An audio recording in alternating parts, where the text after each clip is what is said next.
TV 2020 ekranlarından herkese mutlu, sağlıklı günler sevgili izleyenler. Evet, haftanın ilk gündem özeliyle Diyalog Medya Genel Yayın Yönetmeni Sayın Reşat Akar'la karşınızda olacağız efendim. Haftaya oldukça yoğun başladık. Gündemimiz de oldukça yoğun. Tabii ki ilk olarak akaryakıt ve elektriği ele almaya çalışacağız. Elektrikte sorunlar maalesef bitmek bilmiyor. Yeni gelen akaryakıtın kirli olduğu iddiaları var. Bölge vatandaşları da bugün yoğun olarak sosyal medyadan bütün alanı kaplayan siyah dumanları çekerek paylaşmaya devam etti gün boyunca.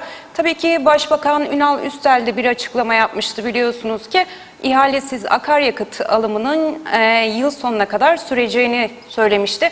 Peki devlet bunu neden yapıyor? Neden ihalesiz alımlara devam ediyor bu kadar tartışma varken? Diğer yandan kuru ve temizlenmeyen otlar problem yaratmaya devam ediyor. Ülkenin ilk sorunu olmaya devam ediyor. Bugün de Alayköy bundan nasibini maalesef ki aldı. Orada bir yangın çıktı. Bir diğer konumuzda Müteahhitler Birliği'nin teklif vermediği Girne Alsancak yolu olacak. Bugün yeniden ihaleye çıkılacaktı. Orada son durum ne? Elimizde olan bilgileri sizlerle paylaşmaya çalışacağız. Haftalık trafik raporu da tabii ki açıklandı. Her hafta olduğu gibi bu haftada oldukça üzücü rakamlar gündemimize geldi. Bir can kaybımız var, çok sayıda da yaralımız var sevgili izleyenler.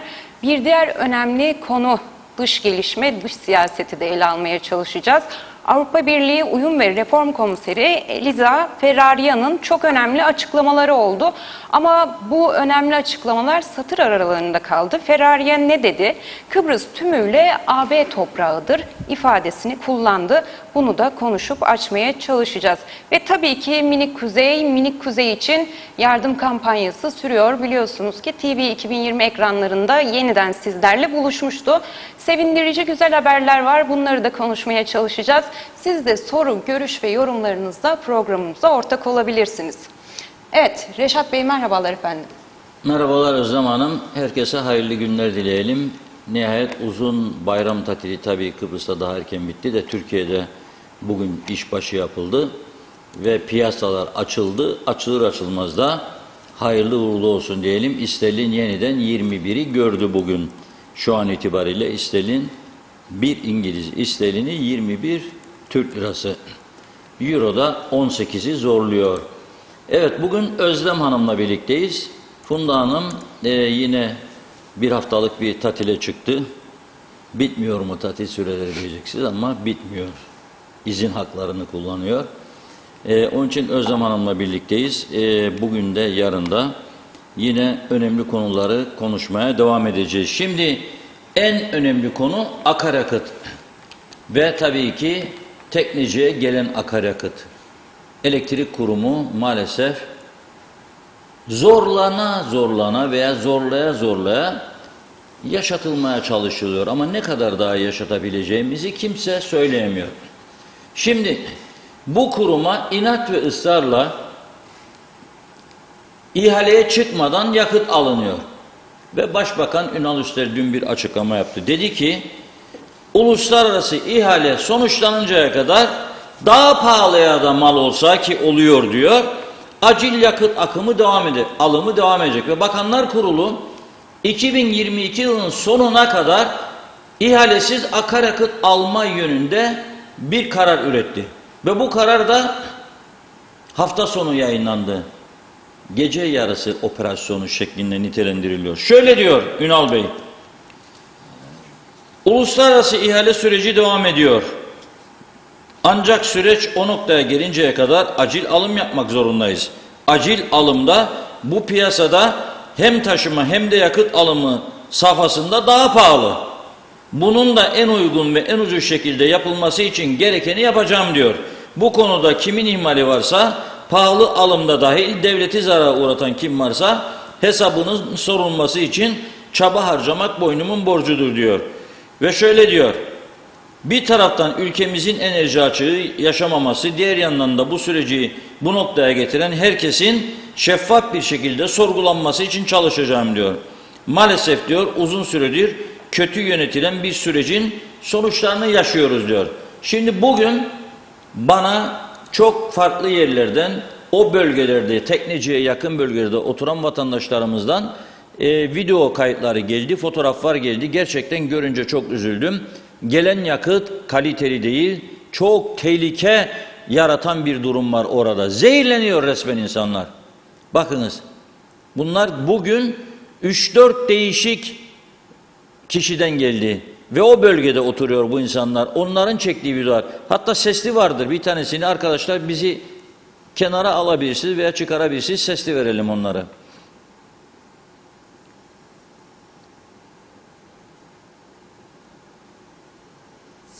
Tamam.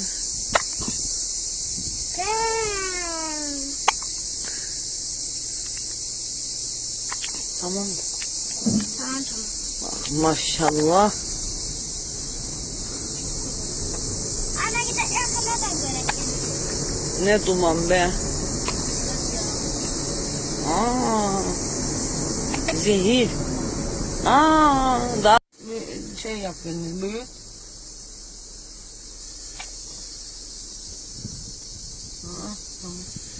Çek. Niye sağlanır böyle?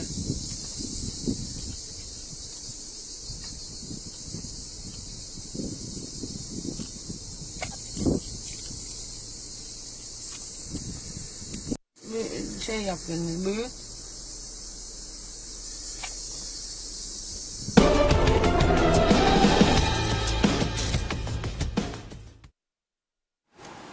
Evet, bu bugün çekilmiş görüntülerdir. Şimdi fotoğraflar da gelecek ekrana. Biz konuşurken arkadaşlarımız pencere açıp fotoğraflar da verecekler. O Teknecik santralına 1 kilometre mesafedeki Esenyalı restoran var, Hoca restoran var, bir restoran daha var orada. O bölge sakinlerinden gelen fotoğraflar var. Onları verecek şimdi arkadaşlarımız. Göreceksiniz farklı açılardan çekilmiş fotoğraflar bunlar arabanın içinden. Yani o insanlar orada düşünün Esentepe, Datlısu, Çatalköy, bu Esenyalı hepsi zehirleniyor. Orada dağ köylerinde oturanlar var. Hatta bir bayan izleyicimiz bana şöyle dedi, nefes almakta zorlanıyoruz çocuklarımızla. Biz buralarda klima çalıştırabilecek durumda, ekonomik durumu olan vatandaşlar değiliz. Pencerelerimiz, kapılarımız açık oturuyoruz.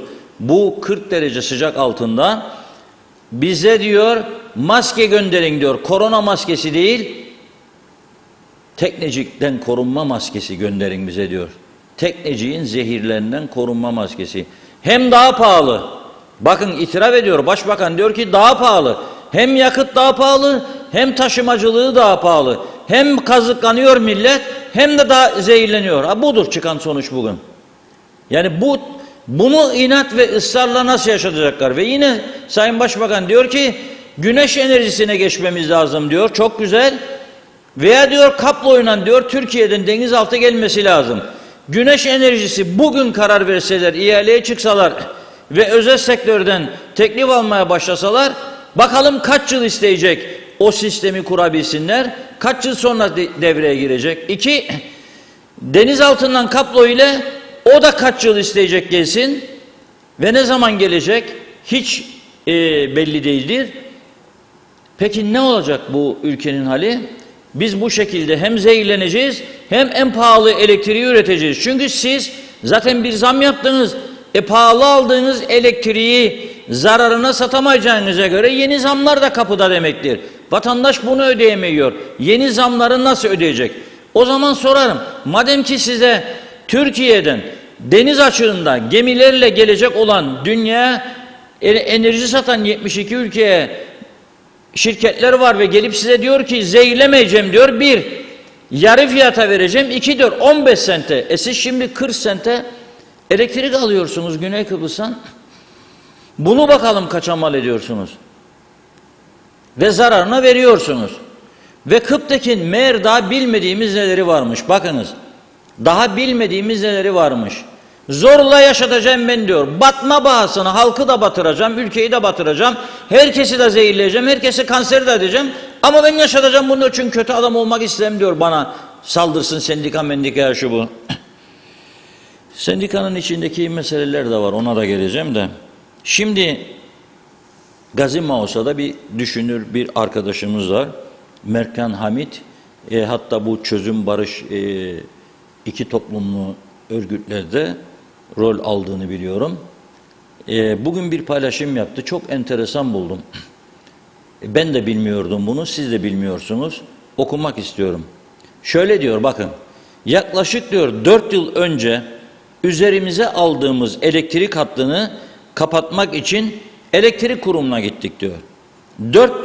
4 yıl önce 675 lira verdiğimiz depozitin karşılığı olarak bugün diyor bize 1700 lira verdiler.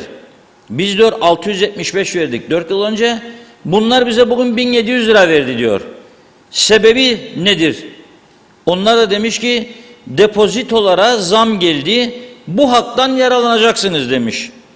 Aynı miktar parayı diyor bu arkadaşımız bankaya yatırsaydık %15 faizden 4 yılda ana para dahil getirisi 1180 lira olacaktı. Ama o ne verdi kendisine? 1700 verdi. 1180 olacaktı. Şöyle diyor, gerçekten diyor hiçbir rasyonel tarafı olmayan bir uygulama, düpedüz savurganlık hem de krizin içinde diyor. 670 lira depozito alıp dönüp 1700 lira olarak geri ödeme yapan, yakıta piyasa değerinin üzerinde para veren, elektrik maliyetlerini yüksek tutarak enflasyonu tetikleyen bir kurumun bugüne gelene kadar bir yerlere peşkeş çekilme ihtimali değildir diyor. Bunca akıl dışı uygulamaya rağmen ayakta kalabiliyor olmasına şaşıyorum diyor. Bu kurumun bugüne kadar bir yerlere peşkeş çekilme ihtimali değil diyor. Bunca akıl dışı uygulamaya rağmen ayakta kalabiliyor olmasına şaşıyorum. Ben şaşmıyorum. Çünkü halkı sömürüyorlar, finanse ediyorlar, devleti borçlandırıyorlar. Daha da batma pahasına, yeni doğacak çocukları da borca sokma pahasına ve bu devletin geleceğini karartma pahasına, daha çok kanser hastası yaratma pahasına bunu ayakta tutmaya çalışıyorlar. Batmış bir gemiyi zorla yürütmeye çalışıyorlar. Bu anlaşılır bir durum değildir gerçekten. Veya anlaşılır anlaşılmayan bir durumdur. Bir şeyler dönüyor. Bu ranttan kopmak istemiyor birileri. Zorla bunu yaşadın diyor birileri. Çünkü siz bunu yaşadırsanız biz ancak böyle sürdüreceğiz bu hizmetlerimizi. Hizmet birçok anlama gelebilir biliyorsunuz değil mi? Toplama da bir hizmettir. Başka bir izahatını göremiyorum ben bunun. Başka bir izahatı yok. Bir de sendika başkanlığına aday olan Mustafa Yenigüç'ün bir paylaşım vardı. O da bizim gözümüze çarptı. Bugün Diyalog Gazetesi'nde de ben Vatandaş sütununda yayınladım. Şöyle diyor, çok enteresan şeyler var. Bilmediğimiz şeyleri öğreniyoruz. İyi ki konuşuyor bu arkadaşlar. Konuşmaya başladılar daha doğrusu. Çünkü biz burada söylediğimizde bazıları işlerinden birileri veya yakınları özele peşkeş mi çekeceksiniz orayı? Bana ne? Kal okkanın altında öyleyse sen. Herkes kalıyor, ben de kalacağım, sen de kal. Ne özele peşkeş çekeceğim? Yani bu kadar akıllı ülkeler özele geçti. İngiltere'den daha akıllısınız siz değil mi? İngiltere'den daha zenginsiniz siz değil mi? Yıllardır onlar özele geçti elektrikte. Ama biz daha akıllı, dünyanın en zeki insanları, IQ'su tavan yapmış insanlar sadece burada var. Onun için batıyor devamlı burası. Ne bulduysak 48 yılda hazır, hepsini batırdık. 20 Temmuz'un arifesidir işte 2 gün sonra 20 Temmuz. Buradan bugünden söylüyorum. Ne bulduysak batırdık. Ama ne bulduysak. Bakın unuttum ben o zaman ama söyleyeyim gündeme almayı. O kadar çok konu var ki bugünkü manşetimizdir esas gündeme alınacak konu. 48 yıl sonra. Ama önce elektriği okuyayım Mustafa Yenigüç'ün. Uzun süredir diyor inşaat halinde kalan ve çoğu üyenin yerini dahi bilmediği Elsen binasını gezdim. Sendika kendine bina yapacakmış. Fotoğrafları da paylaştı. Kendisi paylaştı bu fotoğrafları. Elsen üyelerinin aidatlarının 1/3'ini tüzük gereği mali sekreter olarak bina fonuna her ay aktarmaktayım diyor. Bina fonumuzda biriken meblağın karşılığı 144.000 isterlin olmuş. Bakın. 144.000 isterlin. Sendikaya bina yapacakmışlar. Çok güzel. Bina o kadar büyük ki diyor, sadece asansör, havuz ekipmanları ve ön cephe kaplamasını yaptırsak tüm bütçenin biteceği kanaatindeyim. Daha bunun diyor mobilyası, fayansı, tesisatları, peyzajı ve para kesen yüzlerce harcaması mevcuttur. Kısaca üyelerimiz emekli oluyor, hatta vefat ediyor. Fakat bina uğruna bu hayat pahalılığı içerisinde maaşlarımızdan yılda 2400 TL ile 4800 TL arası kesilmektedir. Kaldı ki hayat pahalılığı yansımalarıyla bu rakamlar daha da artacaktır. Enflasyon ile malzemeler daha da pahalı olacaktır. Tabii ki bina fonu ve binanın akıbeti ile ilgili kararları başkan seçilsem dahi tek başıma verecek yasal güçte değilim diyor. Evet. Gördüğünüz gibi sendikaya bina yapacaklarmış. Bina bu haldedir. Çok güzel. 2400 lira ile 4800 arası. Tabii bu üyeler elektrik kurumu çalışanlarıdır. O paralar da düşünce tabii ki yönetimden devamlı zam isteme hakları vardır. Geçinemiyoruz diyerek falan. Bu gemi karaya oturmuştur. Herkes isteyen istediğini söylesin. İsteyen istediğini söylesin, benim hiç umurumda değildir. Ben buradan sadece bir sade vatandaş olarak çok uyardım elektrik konusunda. Yıllardır da uyarıyorum. Devletin yönettiği bütün kurumlar batmıştır, batmaya da mahkumdur bizim gibi ülkelerde. Çünkü popülizm vardır, çünkü iş bilmeme vardır, beceriksizlik vardır, yeteneksizlik vardır, cesaret yoktur. Ve bir de alışkanlıklar çok arttı. Böyle dönüyor eller, alışkanlıklar çok arttı. Yıllardır bu kurumu çaldılar. Fakat gelin siyasi partilerin hiçbiri bu işin üstüne düşmedi. Hiçbiri. 2009 yılında o dönemki medya kuruluşunda üzerine gittik, bizi cezalandırmaya kalktılar. Dosyalar hazırlandı, savcılığa verdi. O kadar baskılar gitti savcılığa, polise ki mesele yok diye kapattılar dosyaları. 100 milyonlarca dolardan söz ediyorum burada. Ama ne helal olsun, o sivil toplum örgütlerinin de umuru olmadı, bizim halk olarak da umurumuz olmadı. Be dedik, biz mi kurtaracak bu memleketi? Hadi, şimdi de ağlayalım. Bu yakıtlar cihazlara zarar vermeyeceğini mi düşünüyor birileri, yani bu kadar tehlikeli bir yakıt? Bu jeneratörlerin tam randımanlı çalışacağını mı düşünüyoruz biz? Hayır, bu değil. Bu değil. Teknecik'ten bahsederim. O kirli yakıtlardan bahsederim. Yani tam randımanlı çalışacak mı bu Teknecik'teki santrallar? Bu zehiri çıkaran akaryakıtla üretiliyor. Bu akaryakıtın kalitesi nedir?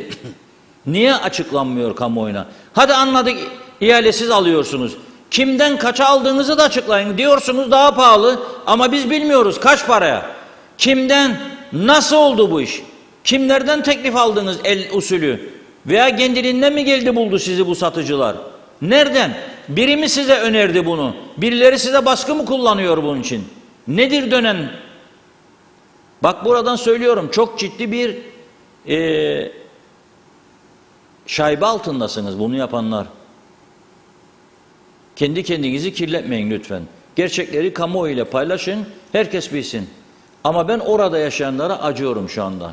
Küçük çocuklar var o bölgelerde, bebekler var, yaşlı insanlar var, hasta insanlar var. Kanserin en fazla yoğun olduğu bölgedir bu bölgeler.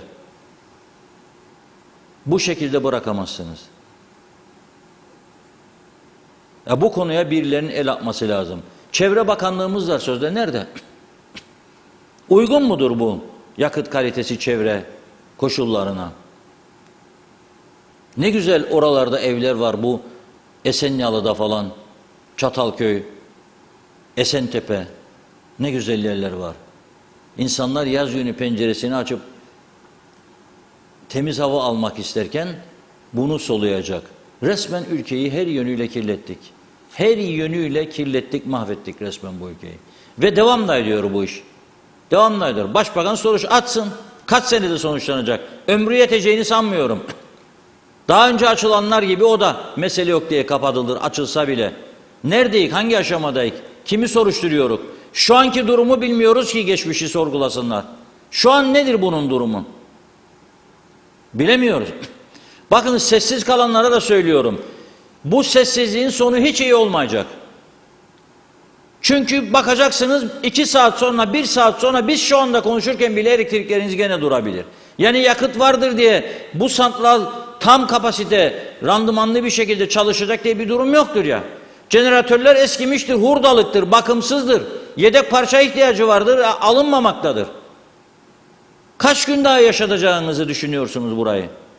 Neden bu kadar cazip teklifler varken bunları oturup bir masa etrafında konuşup bir karara bağlamıyorsunuz?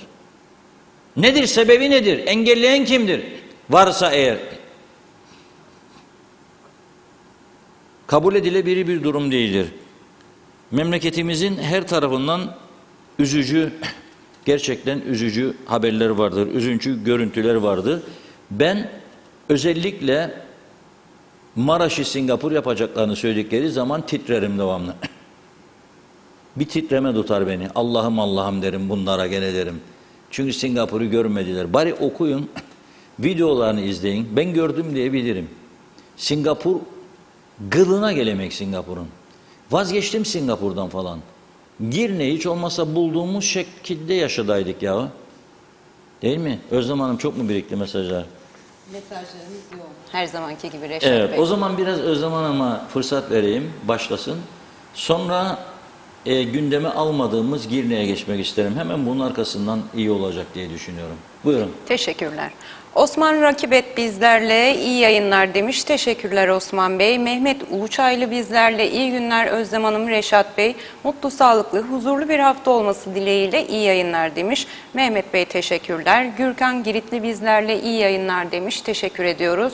Demre Coşkun, Kubilay Özkıraç bir canlı yayında dedi ki Kıptek'ten 50-60 kişi büyük vurgun yaparak sağlam zengin oldu ve görevden ayrıldı. Yolsuzlukla zengin olan aileler ve çocukları sizce seçim zamanı kime oy verir? Yolsuzlukla zenginleşmek o kadar normalleşti ki duyuyoruz, belgeleri görüyoruz ama yine de susuyoruz demiş Demre Bey. Gürkan Giritli yine bize emoji yollamış. Aylin Kızıl bizlerle iyi yayınlar demiş. Teşekkürler Aylin Hanım. Erol Topçu bizlerle hayırlı yayınlar demiş. Teşekkür ediyoruz. Erol Hasan bizlerle iyi yayınlar. Özlem Hanım, Reşat Bey kolay gelsin. Avustralya'dan selamlar demiş. Şahin Özdil bizlerle emekli maaşı ne olacak Reşat Bey? Maaş sağlığa yetmiyor, nasıl geçinelim diye sormuş. Yusuf Tuncer Barkut bizlerle kömürle çalışan buharlı vapur mu bu diye sormuş Yusuf Tuncer Bey de. Yılmaz Yüksek bizlerle iyi yayınlar, iyi günler Özlem Hanım, Reşat Bey. Bugün Mausa Hastanesi'nde kurul ilacımı yazdırmaya gittim. Maalesef ilaç yazan doktor 10 kişiden fazla kişiye yazamazmış. Zaman yetmez ve maalesef kurul ilacımı yazdıramadım. Geleceğe yürümek böyle bir şey olsa gerek demiş. Kusura bakılmasın 74 öncesini arar olduk diye de eklemiş. İsmail Kerçin yine iyi yayınlar Özlem Hanım, iyi yorumlar Reşat Bey. Bugünlerde sık sık gazete basınlarında genç ölümler oluyor. Bunun nedenleri araştırılıyor mu diye sormuş buradan. Selçuk Özenli yine bizlerle iyi yayınlar Reşat Bey. Santralin yakınında bir savcı otursaydı sesi çıkmaz mıydı acaba? Neden harekete geçmez savcılık? Bu bir suç, insanları zehirliyorlar demiş. Handan Felek bizlerle Ünal Bey sözünde durmazsa istifa etsin demiş. Ulus Barani yine bizlerle iyi yayınlar Reşat Bey. Ünal Üstel elektrik kurumuna bugüne kadar pahalı akaryakıt alanları ve kurumu zarara uğratanlara hesap sorulacak derken son aldıkları Bakanlar Kurulu kararıyla ihalesiz alım yapacak olmaları sebebiyle Üstel'e kim hesap soracak demiş. Kazım Ant bizlerle o bölgede yaşayan bir insan olarak bacaların bu kadar yoğun zehir kustuğunu korku ve büyük üzüntüyle izledim ve bu belli ki günlerce devam edecek. İnsanlarımız ve küçük yavrular adına üzüldüm, çok yazık demiş. Aydın Aziz bizlerle ne bulduysak batırmadılar Reşat Bey, ceplerini doldurdular demiş. Yusuf Tuncer Barkut yine eklemiş yorumunda 10.000 tonluk tanker yerine 32.000 tonluk bir tankerle yakıt getirseniz tabii ki taşıma ücreti daha fazla olacaktır. Lefkoşa'dan Mausa'ya 10 torba çimentoyu küçük bir van yerine tırla taşırsanız işte böyle ödersiniz demiş. Hacı Baysaloğlu bizlerle iyi yayınlar diliyorum demiş. Reşat Bey, biz halk olarak hala daha bunları dinliyorsak demek ki bizi yönettiğini iddia edenlerin suçu yok. Suçlu biz halkız, Sri Lanka gibi olamadık demiş.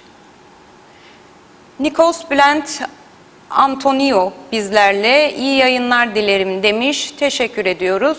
Şenol Tatlıcıoğlu yine bizlerle iyi yayınlar, selamlar demiş. Teşekkürler Şenol Bey.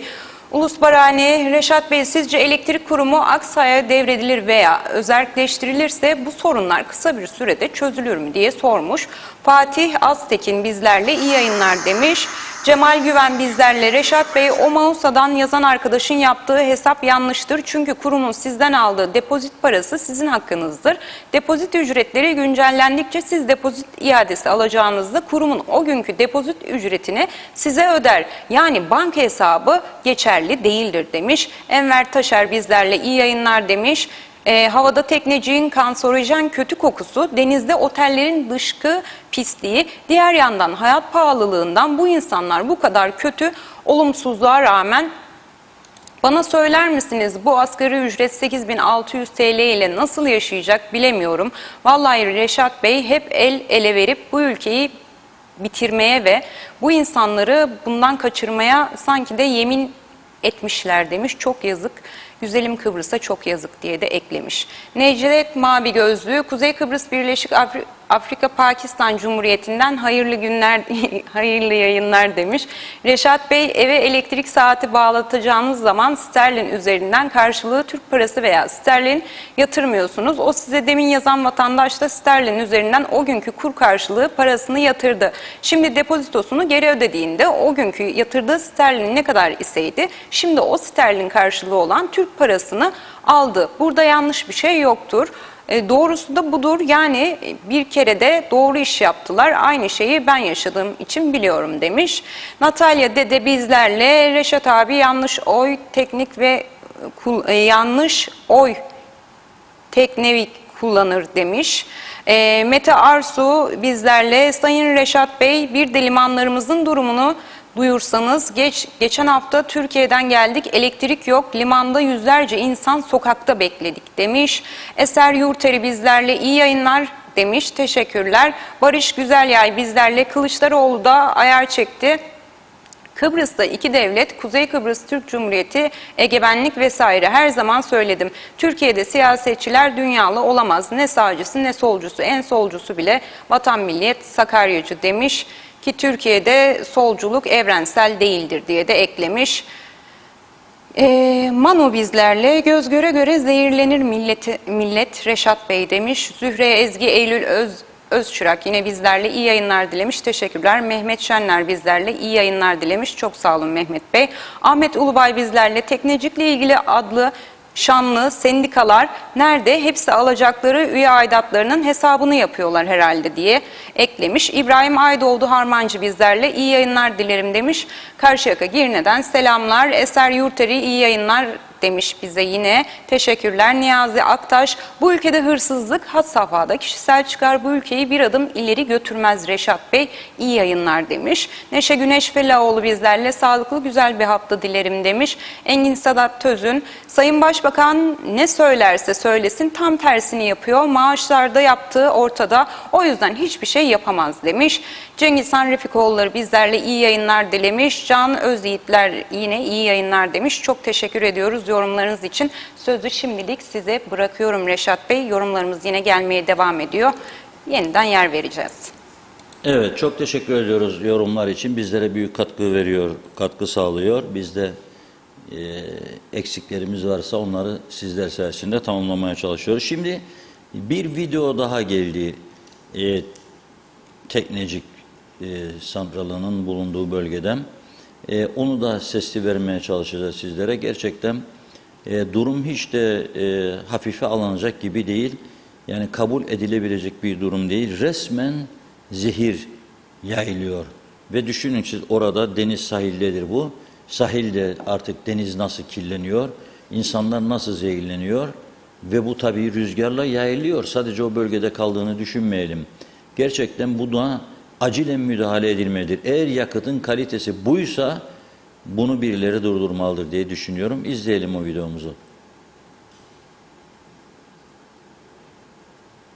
Yaşarık. İnsanlar uzayda giderler, aylardan kalırlar, geri gelirler, koloni kurmayı planlarlar, Mars'a giderler. Biz taş devrinden de aşağı yaşarık.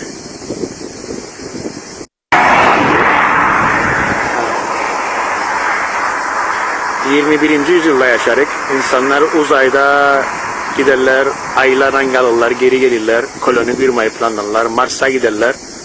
Biz taş devrinden de aşağı yaşarık.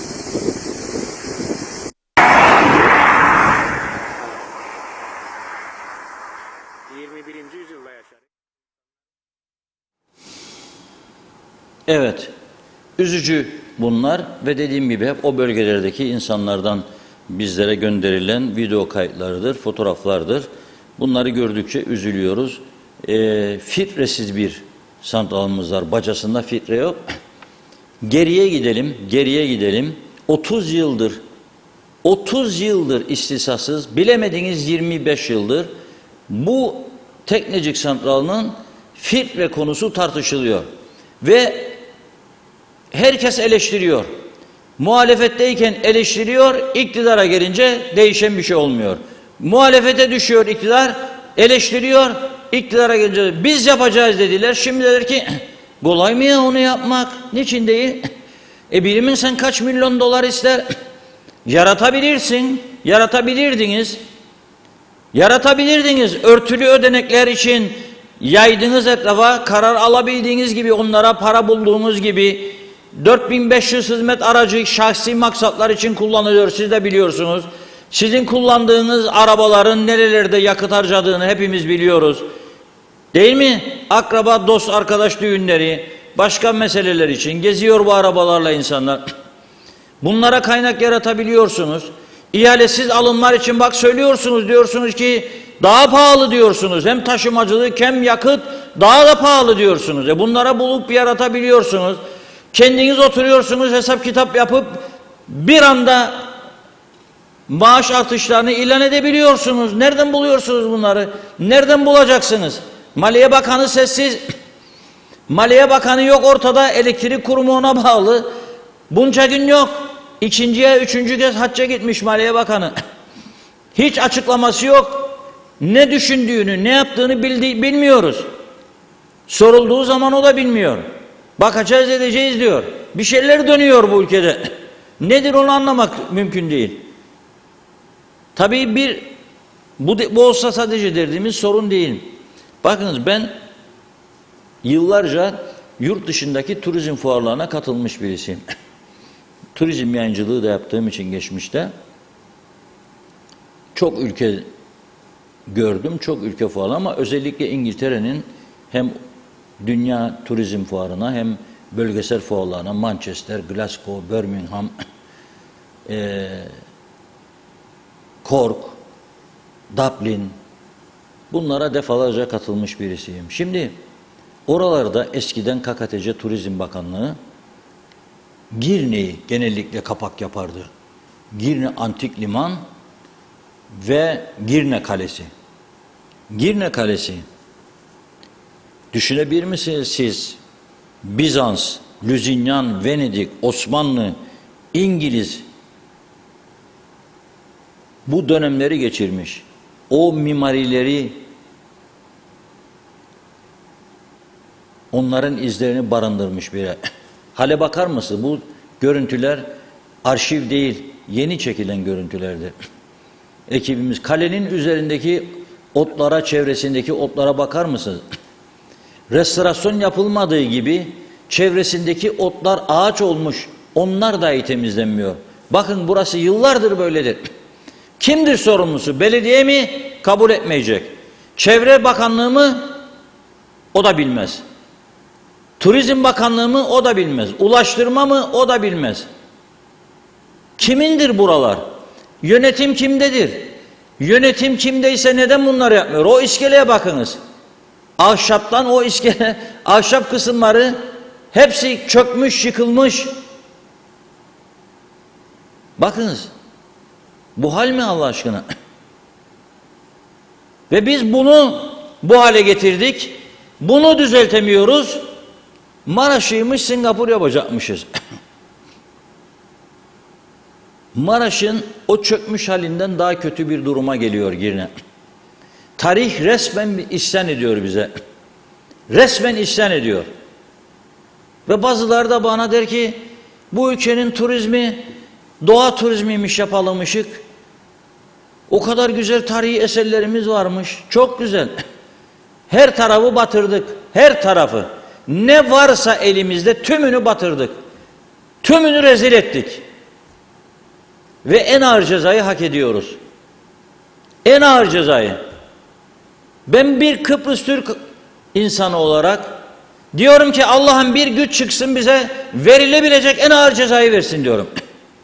En ağır cezayı versin bu topluma.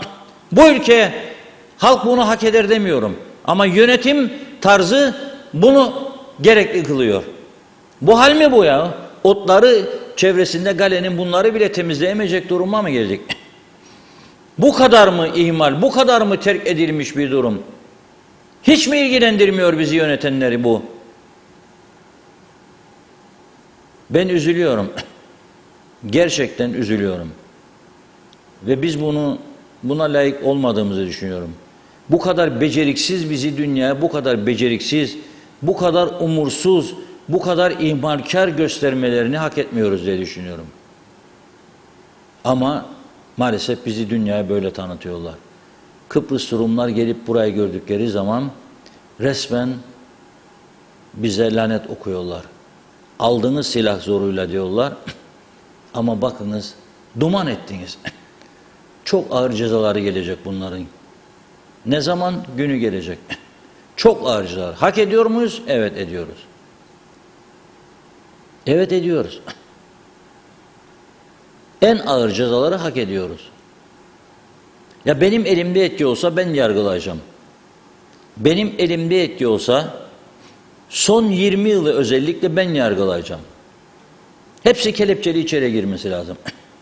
Bunu bize yaşatanların tümü ellerinde kelepçe içeri girmesi lazım. Hakları yoktur bunu yapmaya. Bir cephanelik patlaması oldu. Ben dün akşam bazı arkadaşlarla konuştum da bilmiyorlar. Özellikle Türkiye'den gelenler, sık gelip gidenler bilmiyorlar birçok şeyi.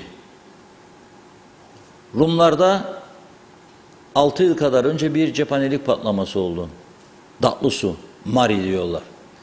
Orada elektrik santralleri vardır. Hatta dün ve önceki gün o bölge sakinleri eylem yapmış. Neden biliyor musunuz? Orada devamlı yatırım oluyor. Elektrik ağı genişletiliyor orada. Korkuyor bunlar. Herhangi bir şey olur olmaz. Ama sık sık yangınlar başlamış. Malzemeler var etrafta. Bir yerden tutuşuyor. Halk korkuyor. Evleri yanacak, kendileri yanacak diye eylem üstüne eylem yapıyorlar. Fakat orada ne oldu? Bir cephanelik patlaması oldu. Deniz kuvvetleri de orada. Hatta Fransa'ya deniz üssü verdiler oradan. Ne oldu? Elektrik santralları çok büyük zarar gördü. Aylarca bizden de kısmen 20 megawatt, 30 megawatt, 25 megawatt elektrik aldılar. Ama adamlar müthiş bir hızla santrali yenilediler, tekrar hizmete koydular ve o sıkıntıyı atlattılar. Şimdi elektrik stokluyorlar. Güneş enerjisi diyor bizim taraf, şimdi daha yeni. Rumlar 5-6 yıldan bu yana güneş enerjisiyle ilgili yatırımlara şapka çıkardılar. Dediler ki buyurun gelin. Yabancılar yapıyor. 5 megawattlık 6 tane güneş enerji santralı kurulmasına onay verdiler. Ayrıca gazla üretim içinde inşaat devam ediyor. Yıl sonu tamamlanması hedefleniyor. 200 milyon euroluk bir yatırım. %33'ü Güney Kıbrıs'ta elektrik üretiminin tamamen özele geçecek. Bizimkiler peşkeş çöktürmeyiz. En stratejik kurum, en stratejik kurumun en berbat durumdaki kurumdur. En tehlikeli durumdadır. Hem halkı öldürüyor, zehirliyor, hem bütçemize zarar veriyor, ekonomiye zarar veriyor, enflasyonu körüklüyor, hem de geleceğe dair umut vermiyor bize. Her gün kesintilerle hayatımızı mahvediyor. Ekonomimize darbe üstüne darbe vuruyor. Hala daha biz birkaç tane ideolojik fikir etrafında yok peşkeş çektirmekle. Ne kimsiniz de çektirmeyeceksiniz peşkeş? Siz mi karar vereceksiniz bu ülkenin geleceğine? Ama siyasiler işte bunun baskısı ve korkusu altında yaşıyorlar. Maalesef. Maalesef. Sağcısı solcusu bu baskı korku altında yaşıyor. Çözüm de istiyorlar. Hadi çözüm olsun bakalım. Ballozla kafamızı düzeldirler bizim ya bu konuşmaları dinlediklerinde. Ne münasebet devlet bir karar alacak özelleştirmede siz karşı. Ve Güney Kıbrıs'taki AİK denilen Rum Elektrik Kurumu tam bir profesyonel anlayışla yönetiliyor. Siyasi baskı altından uzak, tamamen özel sektör zihniyetiyle yönetiliyor ve çok başarılı. Buna rağmen kademeli bir şekilde özelleştirmeye gidiyorlar. Biz nasıl yönetiyoruz işte görüyorsunuz. Yani bu da mı rahatsız etmiyor bizi? 2 ayda 4 defa yönetim kurulu değişti. 2 ayda 4 tane yönetim kurulu başkanı değişti. Bundan da mı anlamıyoruz nereye gittiğini bu kurumun? Bundan da mı anlamıyoruz bu kötü siyasetin bu ülkeyi ne duruma getirdiğini? Tamamen bitmiş durumdadır ülke. Ben açık söyleyeyim. Bütün önemli kurumlar çökmüştür. Devlet iş yapamaz durumdadır. Fikir üretemez, icraat yapamaz durumdadır. Eli ayağı kilitlenmiştir. Bakınız Girne Alsancak yolunu ihaleye çıktılar. Daha önce söyledim 8 yıl önce Türkiye o günün şartlarında 60-70 milyon para ayırdı bu iş için. O günün şartlarda yol Lapta'ya kadar biterdi Girne'den. İnsanlara işkence çektiler. 7 tane Ulaştırma Bakanı geldi geçti. 7'si de gayri ciddi yaklaştı bu konuya.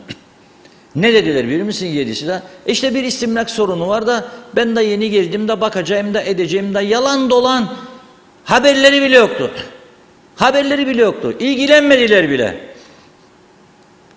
Türkiye parayı geri çekti. Sonra o bölge halkı ayağa kalktı. Eylemler yaptılar. İnsanlar artık dayanılmaz olduğunu gördü. İhaleye çıkıldı. Kıbrıs'tan bir özel şirket, tüfekçi şirketi aldı ihaleyi. Geceli gündüzü 24 saat ara vermeden çalıştılar. İhalenin öngördüğü şartlara kadar geldiler, orada durdular. Yeni öğrendim, hala daha müteahhit firma hak ettiği parasını alamamış devletten. Ayıp ya.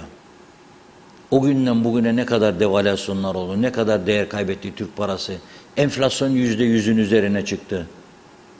Dolayısıyla şimdi son çıktıkları ihale eskimiş çağ dışı bir yöntemleri varmış. TL üzerinden çıkacak. Da akıllarınca en düşük olana verecek. O da alacak yapmayacak tabii yolu. Ama ona bile kimse katılmalı. Kimse. Neden? Çünkü enflasyon karşısında koruyucu hiçbir tedbir yok. Müteahhit dedi ben bunu alırsam batarım. Ben de batarım, devlet de batar, yarıda kalır. İnsanlar da bize küfreder. Şimdi nihayet bugün yeni bir ihaleye çıkılmış ama şartlar ne oldu bilmiyorum. Yahu siz akaryakıt alımı gibi ciddi şaibe altında bir iş, bakın ne kadar ciddi sorunlar da çıkmaya başladı.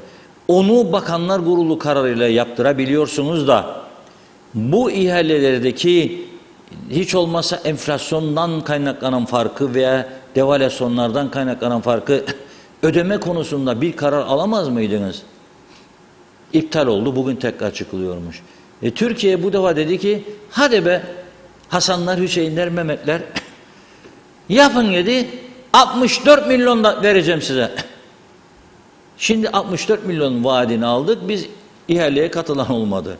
Bugün yeniden çıkılmış diyorum çünkü emin değilim. İnşallah iyi bir sonuca bağlanır. Ve inşallah bu defa katılan olur. Ve inşallah yolu yapabilecek olana verirler. İnşallah yolu yapabilecek olana verirler. Yok ki başlasında 1 ay sonra 2 ay sonra ben vazgeçtim arkadaş. Yok. Ama para bulduğumuz halde iş üretemez noktaya geldiğimizi söylemek için bu konuya girmek istedim bugün. Para var, veriyor adamlar. Hadi diyor yapın. Onu da beceremiyoruz. Onu da beceremiyoruz. Bu çok ciddi bir sorundur. İnşallah bu kez becerirler diye düşünüyorum. 35 milyon Türk lirası ayrılmış ilk etabı için.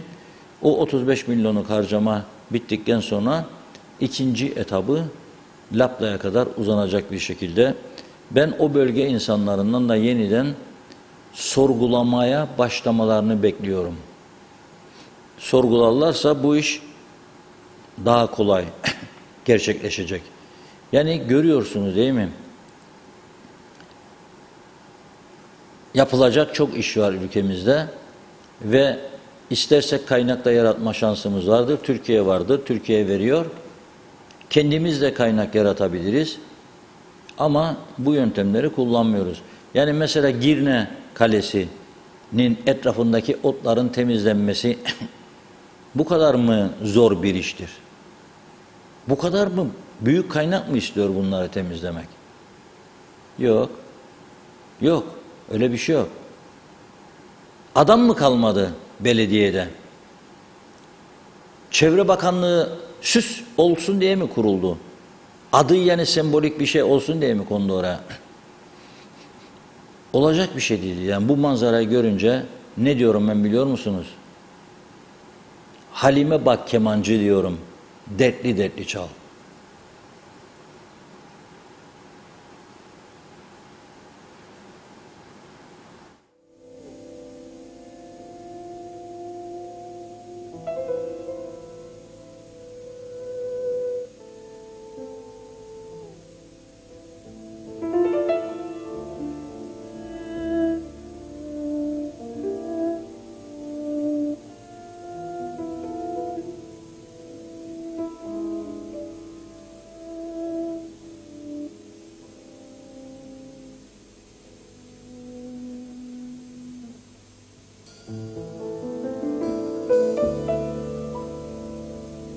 Unutulmaz bu acı,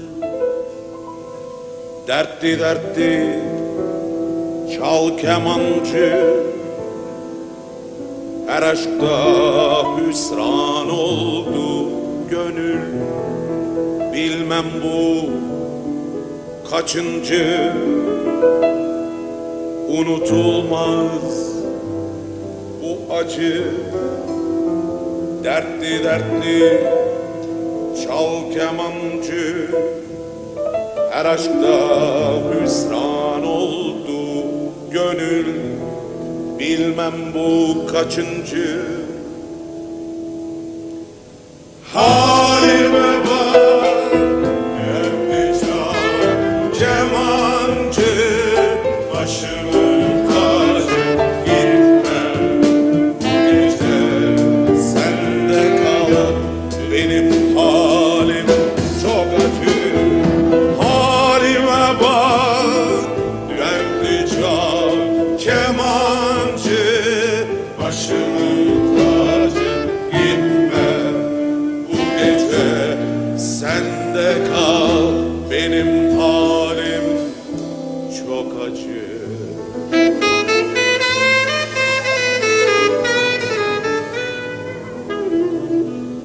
Değiştin kemancı, neden efkarlı çalmıyorsun? Benim dünyam yıkılmış, sen de mi acıyorsun?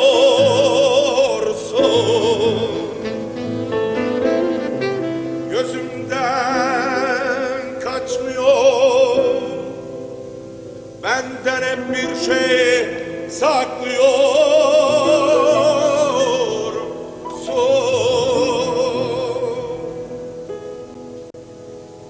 Yeter artık derken kemancı, neden ağlıyorsun?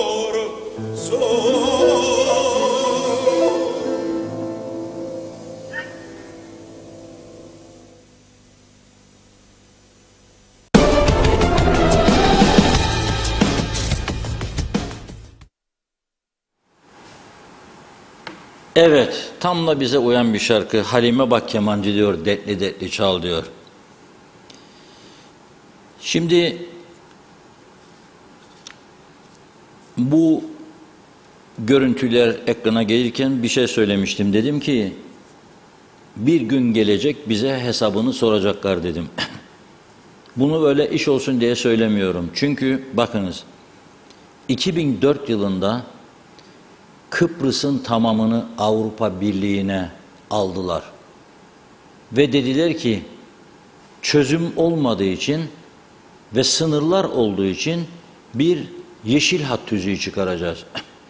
Ve yavaş yavaş iki toplum arasında ticari ilişkileri başlattılar.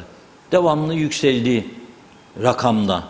50 euro, 60 euro ile başladı. 280 eurolarda belki daha üzerine, şimdi bilmiyorum. Bir, iki, Kıbrıs Türk tarafına Türk mülkleri üzerindeki projeler için yardım vermeye başladılar. Efendim Rumlara millallar da bize çok az... Doğrudur. Ama Rum tarafı diyor ki benim ülkemi diyor işgal ettiler. 200 bin insanım evlerine oturdular, satarlar, alırlar benim mallarımı yasa dışı bir şekilde diyor. O.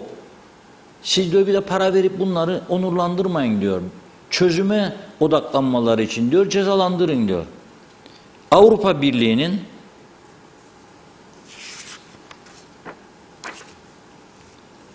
Uyum ve Reform Komiseri Elisa Ferreira geçtiğimiz haftalarda Kıbrıs'a gelmişti.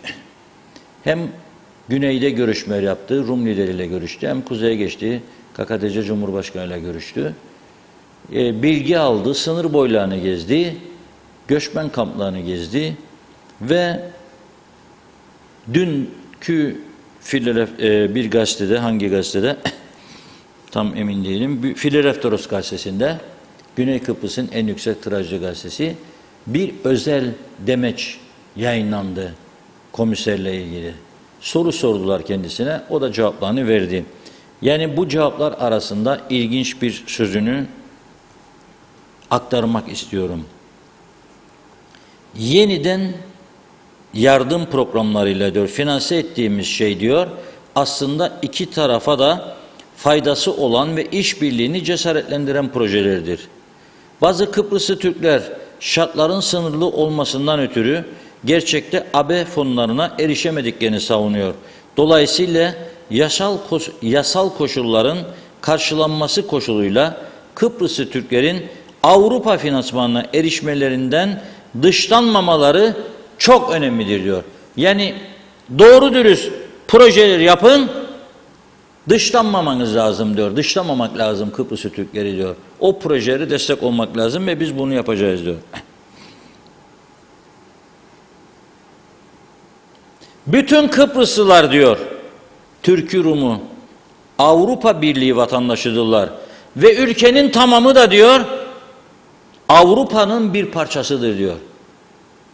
Bütün tamamı, kuzeyi de güneyi de. Ha şimdi bazıları kendi düşüncesine göre de bir biz tanımayık, Avrupa bizim, bu taraf bizim. Yok, öyle bir şey yok. Öyle bir şey yok. Ama bu karar belki gecikmeli uygulanıyor. 2004'te üye yaptılar. 18 yıl geçti. Olmamış olabilir. Ama bu yani 18 yıl daha geçecek diye bir şekilde düşünülmemeli diyeyim en azından. Ve şuna da bakıyorum. Son yaşadıklarımız ki hak ettiklerimiz değildir. Tekrar üzerine basa basa söylüyorum. Bu ülkenin kaynakları aslında kendi ayaklarımızın üzerinde durmamız açısından yeterlidir. Hatta ve hatta iyi finansman yaratarak bu ülkeyi çok daha güzel noktalara Avrupa Birliği'nden ve Türkiye'den para almadan getirme şansımız vardır. Bugün bile. İyi yönetim olması lazım ama. Dürüst olması lazım, şeffaf olması lazım, cesaretli olması lazım, popülizmden uzak durması lazım. Ama bunlar onu yapamıyor. Neden bilir misiniz? Her sene seçim var. Adam diyor ki ben seçimi kaybedersem diyor ne iş yapacağım diyor. İşimi kaybedeceğim diyor. Yani bunu bir gelir kaynağı olarak gördüğü için siyasete giriyor. Yok ki becerisi var, yok ki bu konularda eğitim almış, kendini eğitmiş, geliştirmiş, dünyanın birçok ülkesinde iyi işler yapmış, yöneticilik yapmış, şirket yönetmiş, başarılı olmuş, başarılarına başarı katmış. Tersini düşünelim bunun. İyi bir şirket yöneticisisiniz siz. İyi bir iş adamısınız, iyi bir işletmecisiniz.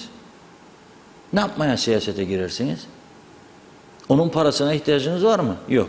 Bir tek şey için girersiniz, ülkeye hizmet için. Bakın Güney Kıbrıs'ta aynı işte söylediğimdir. Bütün Güney Kıbrıs'ta olan budur. Güney Kıbrıs'ta işi bilenleri bakan yapıyorlar. Yok ki cebi doldurmak isteyenleri. Ve bakın gene örnek veriyorum. Örnek veriyorum gene.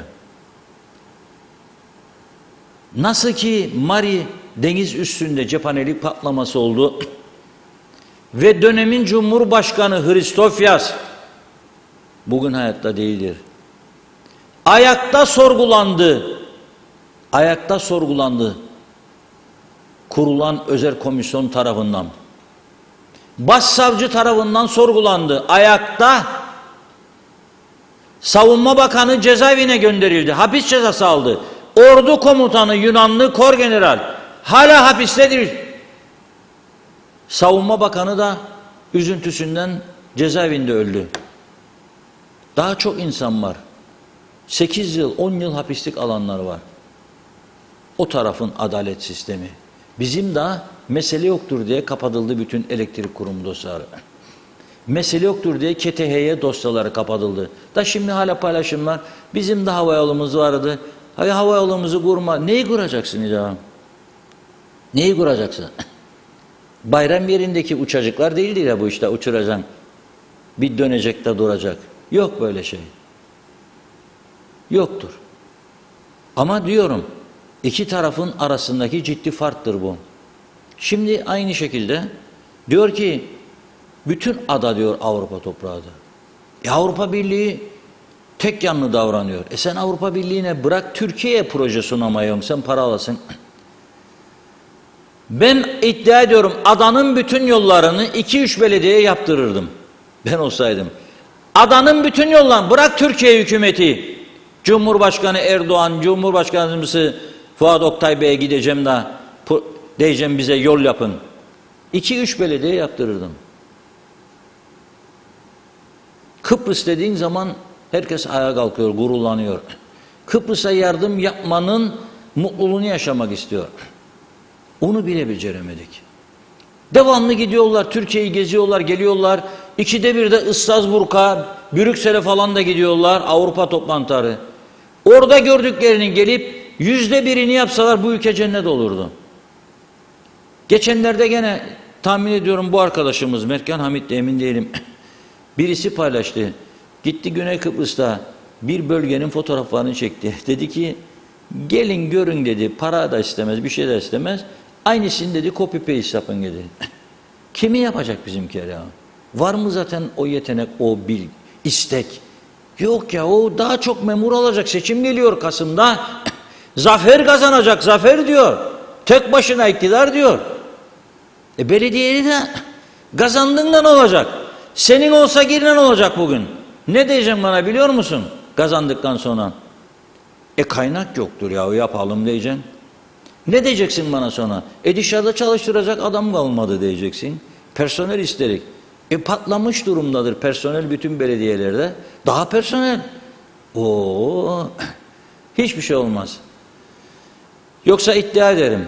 2 yılda bu ülke dirilir. Ama ciddi yönetim olacak. Halk da ısırmayacak gelinleri. Şimdiki duruma baktığında akıllı adamlar girmez. Girmediği için de benim kendi kendimizi yönetme ve başarıya ulaşma konusunda hiçbir umudum yoktur. Kamuda öyle bir çöküntü var. Kamuda öyle bir üstelik kişilere veya kurumlara ve siyasilere hizmet etme anlayışı yerleşmiştir ki olmayan bir şeyi bile olmuş gibi duyurup söyleyip bir tarafları dövme ve bundan da pay koparma alışkanlığını yürütüyorlar. Geliştirdiler çok bu işi. Birini dövmek istiyorsan bir kurumu, bir yeri, bir şey sızdır içeriden, yalan yanlış yarı doğru, onlar da alsın patlatsın, hadi bitti. Bu ülkeye hiçbir akıllı insan gelip yatırım yapmaz arkadaşlar. Sabahleyin 1 saat kadar bugün gene dünya televizyonlarını gezdikten sonra Bloomberg'de nasıl ekonomik kriz, işte enflasyona karşı mücadele falan filan ne yapılması lazım? Ne diyorlar biliyor musunuz? Hem bir yerli yatırımcılar ülkesine yatırım için teşvik edilmeli diyorlar. 2 ama ondan fazla yabancı yatırımcı çekmeliyiz çünkü kaçırdık diyorlar yabancı yatırımcıları. Onları yeniden cazip tekliflerle çekmemiz lazım. Türkiye onlar yatırım yaparlarsa istihdamın önü açılır, işsizlik azalır. En büyük tehlike diyorlar bugün Türkiye için işsizliktir. İşsizlik arttıkça hırsızlıklar, soygunlar, cinayetler, her şey artar. Şu anda Kuzey Kıbrıs'ında bence en ön sırasına yerleşmiş tehlikelerden biri budur. Hele bu aydan sonra. Hani sosyal sigortalar ödeyemiyormuş emeklileri de akıllı bir fikir geliştirildi. Asgari ücreti bir anda bu kadar yükseltelim ve paylar da yükselsin, sigorta ihtiyaç sandığı payları toplayalım, paraları bu şekilde ödeyelim. Ama bak ne, daha sen parayı vermeden fiyatlar 3'e 4'e katlandı. Daha parayı vermeden. Fatma'nın diyor bana gittim diyor bir yere diyor pazara diyor gittim diyor. Bir küçücük gorilan diyor 10 lira dedi diyor. Yahu dedim bizim mahalledeki markette bile 5'tir sizde 10.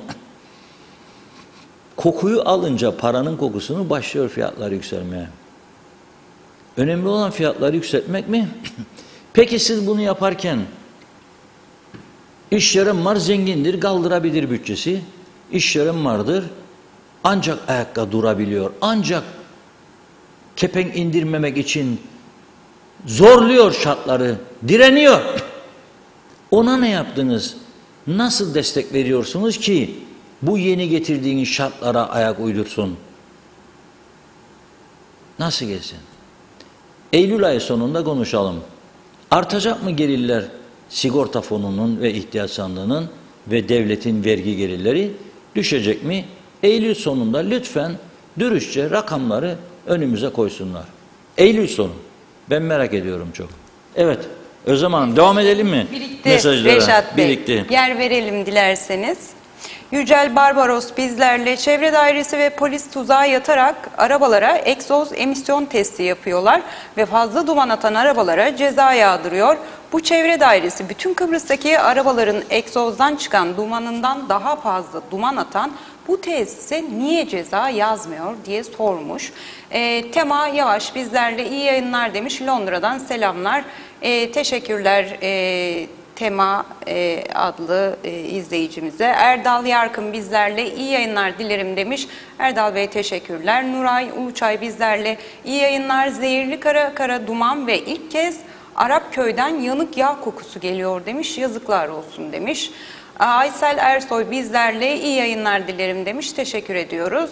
Zehra Curcaoğlu yine bizlerle iyi yayınlar. Hadi filtre almak takmak için çareler üretmiyorlar veya üretemiyorlar. Biraz çaba sarf edip temiz enerjiyle ilgili projeler üretip daha önceden olduğu gibi Avrupa Birliği'nden yine katkı almak veya Avrupa Birliği'nin temiz enerji, temiz çevreyle ilgili politikalarından pay almak için etkin diplomasi yapmak çok mu zor veya kurumu doğru yönetmek için doğru politika ve siyaseti ortaya koymak çok mu zor? Halkın sağlığı ve kurumun sürdürülebilirliği için bunları yapmaktan niye geri duruyorlar bizi yönetenler diye sormuş. Hasan Özvaflı bizlerle Sayın Akar bildiğiniz gibi Kıpteyn bacalarının yarattığı çevre felaketini 10 gün önce resimledik ve önce size gönderdik. Konu o kadar korkunçtur ki yargıya taşımaya karar verdik. Sizin de desteğinizle sivil toplum örgütlerine çağrıda bulunduk. İsteyen örgütler harekete katılsın diye esefle bildirmek isterim ki tek bir örgüt dahi katılmadı demiş Hasan Özbaflı. Hasan Yalınca bizlerle tüm bu yaşananlar müstahakımızdır demiş. Salih Serifoğlu bizlerle Zalihe çok özür dilerim. Sayın Üstel demişti ki az alana çok, çok alana az demişti. Sözünde durmaz, çantasını alsın doğru mahalleye demiş. Cemil Kurç bizlerle iyi yayınlar Reşat Bey, aldıkları artışı 2 ay almasınlar, filtreyi takabilirler demiş. Natalya Dede, Reşat abi Teknecik müdürü canlı yayına ne bağlanmaz? Bu halk onu ister, cevap soralım neden bu kadar duman çıkar? Erol Akeler bizlerle, Reşat Bey bugün de bizlere Kara Tren türküsünü dinletirsen iyi olur demiş size Reşat Bey. Erhan Zübim Özipek bizlerle yazık diye bir yorumda bulunmuş. Sayar Bey bizlerle Sayar Aker, Girne'ye gitme gününü dert etme, param varsa Singapur'a uç demiş. Zehra Sencer hayırlı yayınlar, Karbaz'dan sevgilerimle süpersiniz demiş. Teşekkürler Zehra Hanım. Aysan Deren bizlerle tuvalete gidip de erken yatarlarsa Singapur'u rüyalarında görürler. Arada ihtiyaç hissedip kalkarlarsa da demiş rüyaları yarım kalır.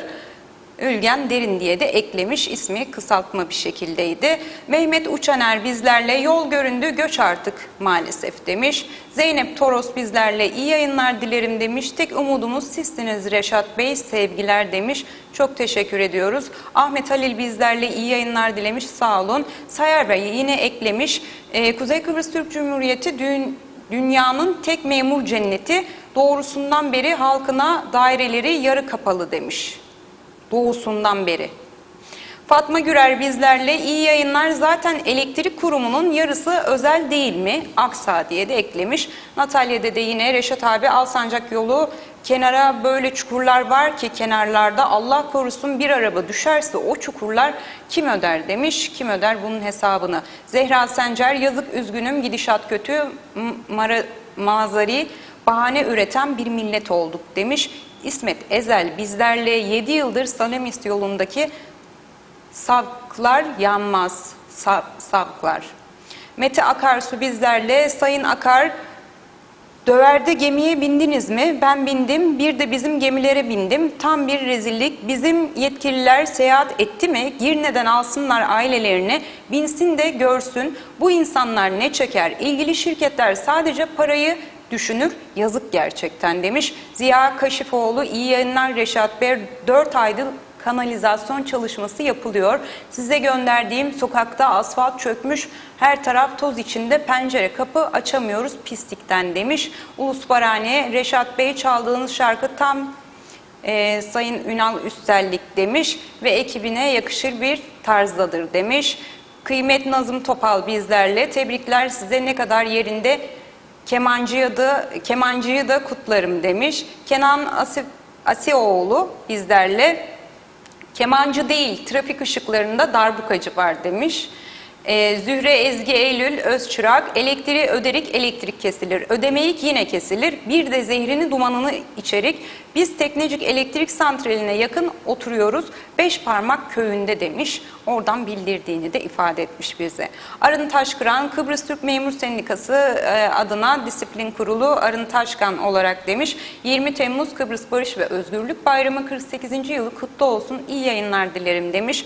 Ahmet Tekman, bir de görüntülediğiniz o Girne Kalesi'dir. Bir de gece halinin görüntüsünü görseniz 5 adet projektör ile dört bir yanı ışıktan ne güzel, görüntüsünün yerine ampuller patladı, zifiri karanlığa terk edildi.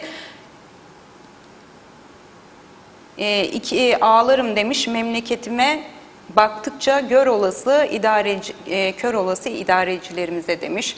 Güler Karamalli bizlerle iyi yayınlar diliyorum demiş. Reşat Bey, tüm mağaza ve marketler fiyat güncellemesi yapmışlar.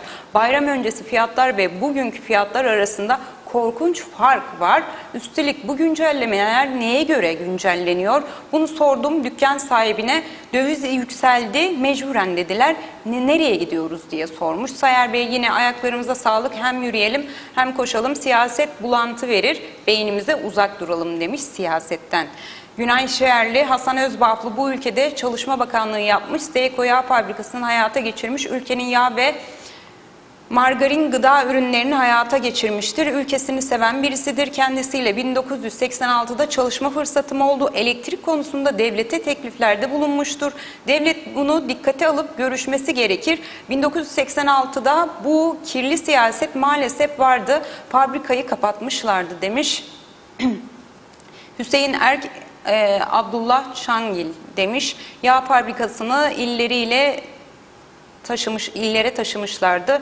Umarım Özbaflı'yı davet ederler. Elektrik konusunu ülke yararına masaya yatırırlar demiş. Osman Mene iyi akşamlar diler. Dilekkaya yolunun dört gözle bitmesini bekleriz demiş. Sayar Bey yine eklemiş. Kestane kavurup destanları bile konuşamaz olduk gayrı demiş. Handan Felek bizlerle. Bizde yangınlar olursa bu ülkede tarih yazacak demiş. Yargılananlar olursa. Çok özür dilerim Handan Hanım. Hüseyin Kani hayırlı yayınlar demiş. Teşekkür ederiz. Zeka Uçer iyi yayınlar, iyi akşamlar demiş. Çok sağ olun Londra'dan diye eklemiş. Hasan Ertem iyi yayınlar. Aslında durumumuza yakışan en iyi şarkı Orhan Baba'dan Batsın Bu Dünyadır lütfen diye de gülümsemiş. Mehmet İnancı hoş vakitler değerli dostlarım. Mutlu yayınlar sizleri demiş. Teşekkürler. Uskan Raif bizlerle. Evet bizi bir konuda uyarmış. Mehmet Gündüz, Sayın Reşat Bey siz gerçekten hiçbir yerden para gelmeden Kıbrıs kendi ayaklarının üstünde durabilir mi? Badades hellimle mi duracak? Sanayi yok, üretim yok. En basit pirinç, mercimek, fasulye, nohut nerede? Ha tabii biz yemeyiz, biz kebapçıyız. Tavuksuz, etsiz yapamayız. Üretim yok, fabrika yok. Kendi çorbamızı kendimiz yapınca o dediğiniz olur belki de iyi yayınlar demiş. Samit Kumru bundan sonra kimse emisyon testi yaptırmasın demiş. Özkan Bişmik bıktık artık demiş. Kimse bizi kurtaramaz. Uskan Raif Soner Sabriler bizlerle. Selamlar TV 2020 ve Diyalog ailesi Londra'dan selamlar. Maraş ve Mausa Limanı verirlerse o zaman Kuzey Kıbrıs Türk Cumhuriyeti düzelir demiş.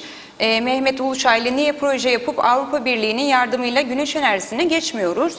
Ulusparani Reşat Bey, çevreciler santral civarında oturanlar ve halk birlikte santralin zehir saçması durumunu protesto etmek için eylem yapması gerekir demiş. Mustafa Çakır iyi yayınlar demiş. Teşekkürler. Önce eşimi yaşam hastanesine göz muayenesi için önce parayı yatırınca sonra muayene olacak dediler. Eşini hastaneye götürmüş Mustafa Bey. Vezneye gittim parayı ödeyeyim diye sadece vizite parası 450 TL dediler. Mecburen ödedik. Bizim gibilerin sonu nereye varacak diye sormuş. Sonay Tarsuslu iyi yayınlar dilerim demiş. Ben yardım alıyorum 2600 yetmiyor. Maaşıma zam yapsınlar. 3 kuruş 1 ton zam yaparlar demiş. Erkan Erçika çirkef yatağı demiş. Ordulu Bahattin hayırlı yayınlar diliyorum demiş. İyi ki varsınız. Herkese gönül dolusu sevgiler demiş. Natalya Hanım yine eklemiş. Reşat abi aniden ölümler sebebi nedir? Elektrik kurumu bu devlet bana göre bu halka çok susar. Hastane hizmetleri ama her yerde sorun var demiş Natalya Hanım yine.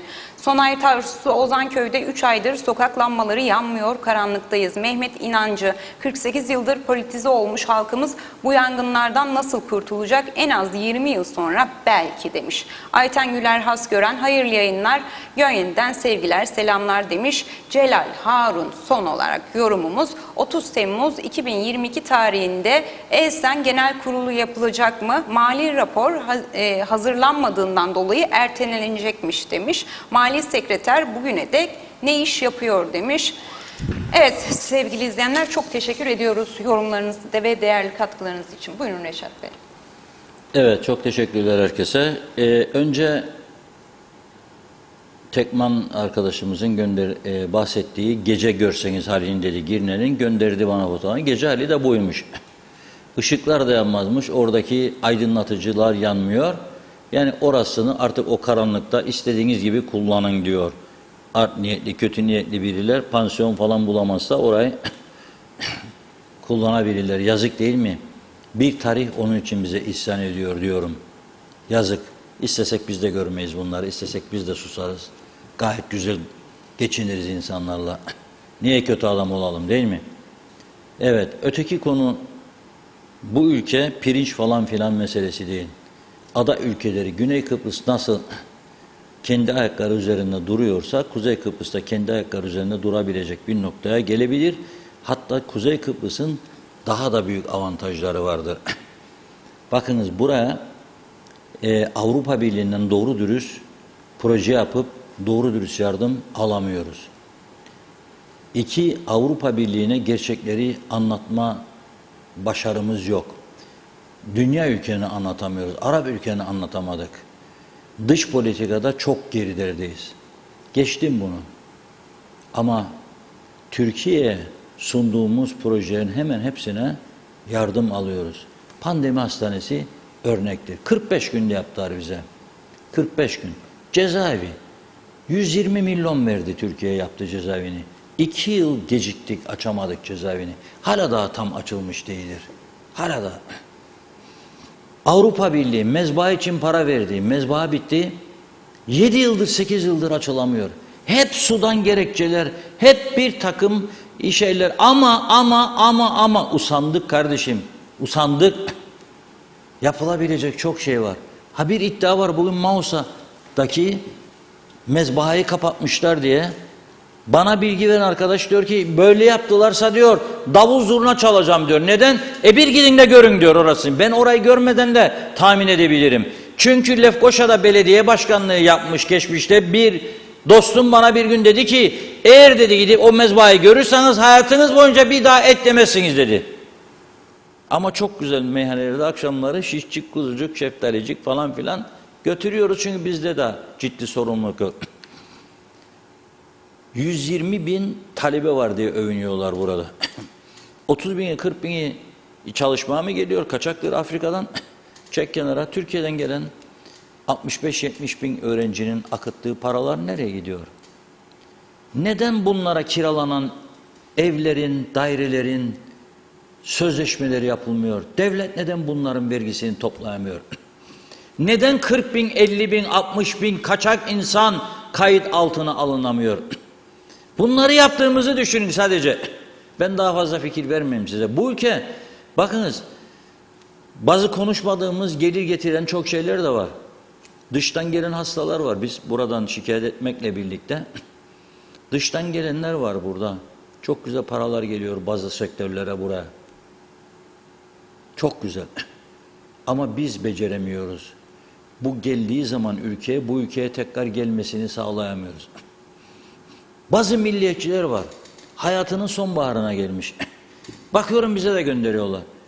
Bu ülke yabancılara peşkeş çekildi. Sattılar bizi yabancılara. Nereden biliyorsun?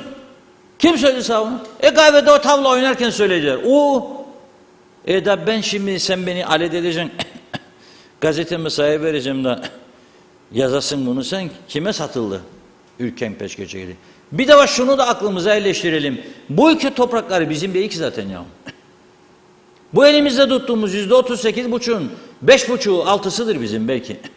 Bizim değil. Kimin malının üstüne oturduk da 2000 sene daha kalacak diye düşünüyoruz hani. Öyle mi zannediyoruz hani? Neden biz toprağımızın sahibi olamadık? Niye onu konuşmuyoruz? Üstünde oturduğumuz bu toprağın sahibi olmak için bize fırsat verdiler. Hem de Avrupa İnsan Hakları Mahkemesi tarafından. Neden biz olamadık? Bunu niye tartışmıyor kimse? Hiçbirimiz çünkü vergi vermek istemeyiz. Hiçbirimiz. Vururum ayağından gelsin Rum derler. Neyi vuracaksın be kardeşim? Neyi vuracaksın? Ben 2002-2003 yılındaki konuşmalar var Ankara'dan, onların kayıtlarını da tutarım. Öyle mesajlar verildi geçmişte bize. Bir gün biri derse ki çekilin ne yapacak diye. Öyle onun için daima böyle hak etmediklerimizi hakkımızmış gibi konuşarak bu ülkeyi düzlüğe çıkaramayız.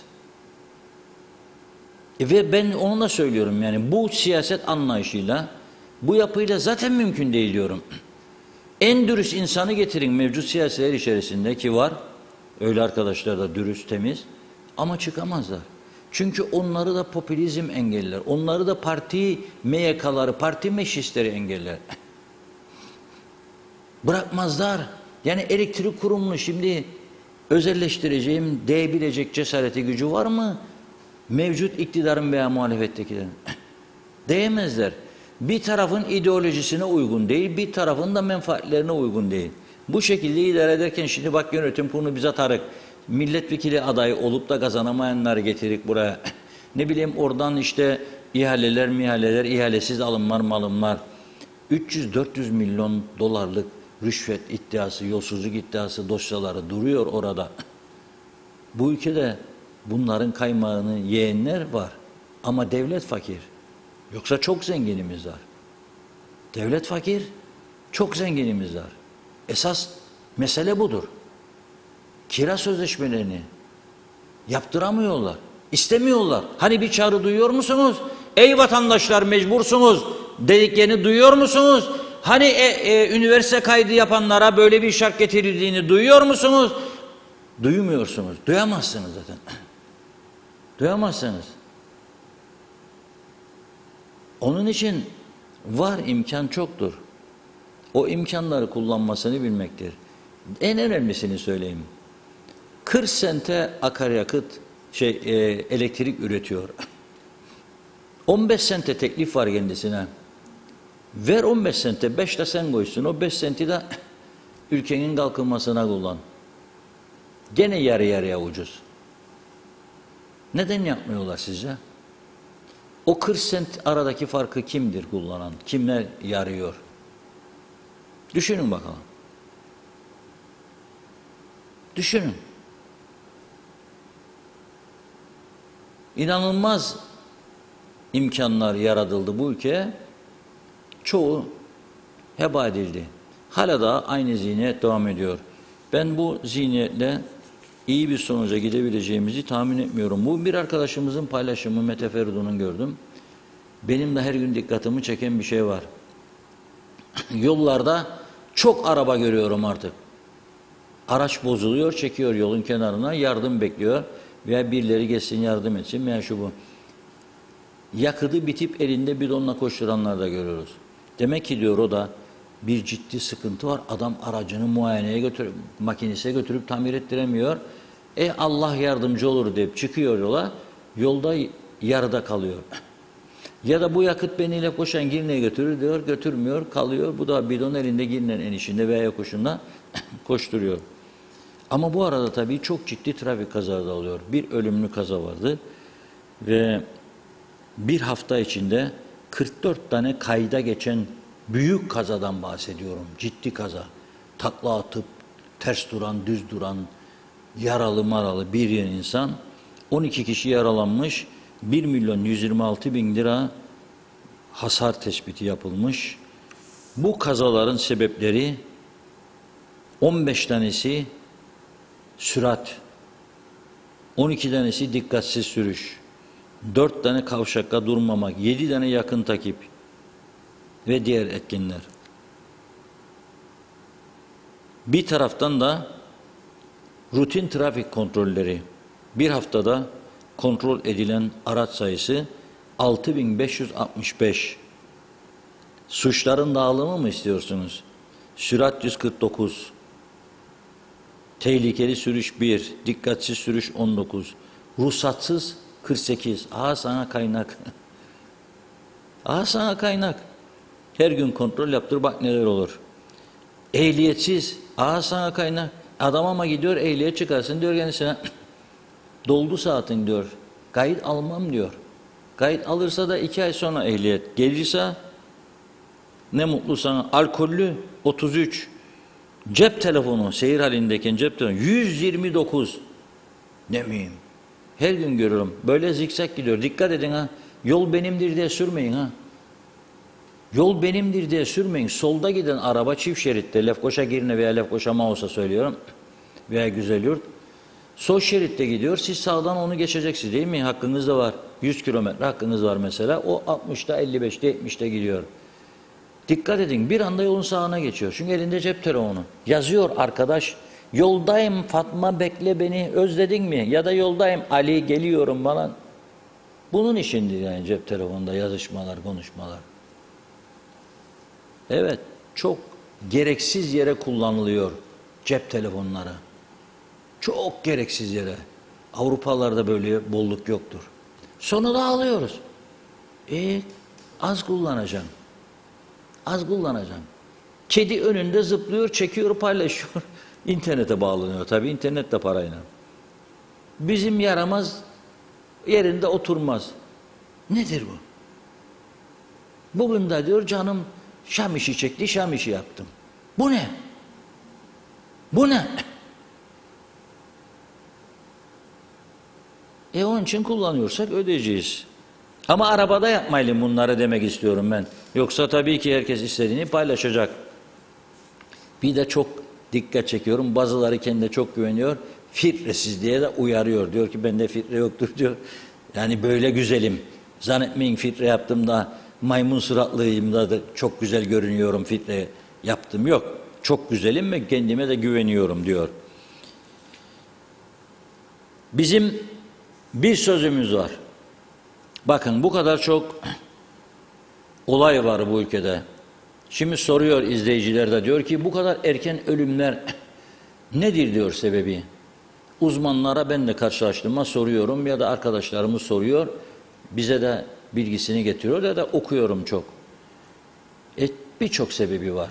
Bakın birçok insan hala bugün birçok insan D vitamininin önemini bilmiyor.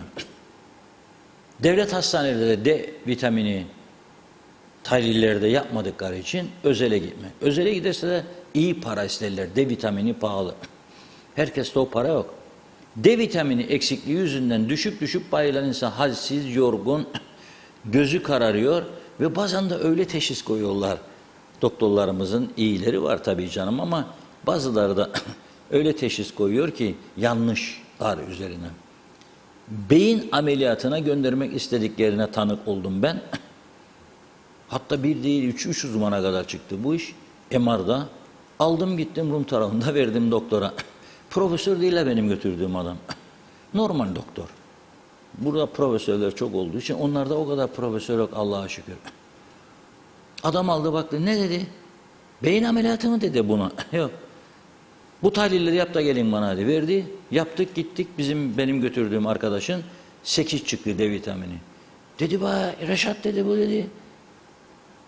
Her türlü hastalığa davetiye çıkarır dedi. 8 halsiz, yorgun, umutsuz, iştahsız, moral bozukluğu, ağrı 50 binlik haftada bir 50 binlik dayadı. 2-3 hafta sonra bizim o beyin ameliyatına gördükleri hasta canavar gibi oldu Allah'a şükürler olsun. Çok sorunlarımız var. Beslenme. Yahu toprakların hangi toprak temizdir da oradan zepse alalım diye ben çok düşünmeye başladım. Bazı muhtarlar bize yüzümüze açık ve belediye başkanları diyor ki kanalizasyon çok yerde yoktur. Hala kuyu meselesi var. Artık toprak kaldırmıyor. Dışına çıkıyor dışkılar. Sonra daldırıyorlar vidanjör getirip. Vidanjörcüye pazar diyormuş ki getir boşalt be benim tarlaya da arpalar buğdaylar büyüsün be dermiş. Sonra onu alıp ekmek yaparık ya da hayvanlara yediririk falan filan. Domates, patates börülce bamya yetiştirenler de var. Toprak nerede temiz kaldı? Bilmiyoruz. Bir güzel büküyoruz. Kömür üstünde yemek tüketimi çok. Aşırı sigara tüketimi çok. Istres, maraz çok, dert çok. Aileler paramparça olmuş. İnsanların kafalarda bir şeyler olmuş. Psikolojileri bozulmuş. Psikiyatrise göndersem kızmasınlar bana onlarda. Ama birçoğunun onların da yardıma ihtiyacı olduğunu görüyorum. Çevremde var, konuşuyorum. Ya benim ihtiyacım var diyor bana. Konuştuğum bazı psikiyatrist arkadaşlarım var. Erkek de var, kız da var. Neyse. Ama tedavisi olabilecek olanlar, küçük yaşta insanlar var. Yardımcı olalım.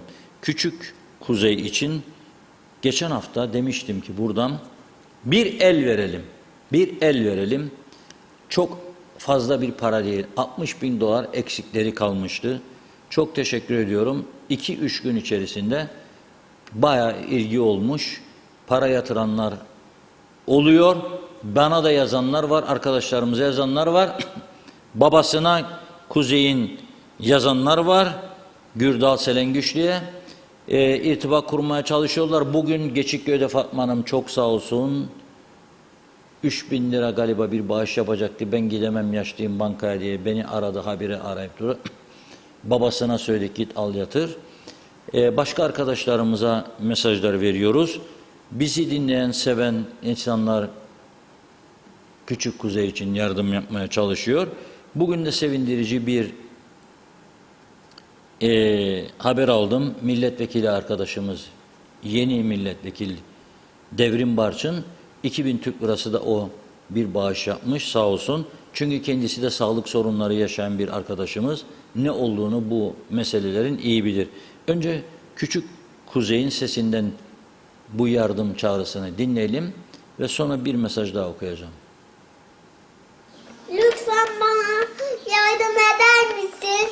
Yürümek istiyorum. Lütfen bana yardım eder misin? Yürümek istiyorum.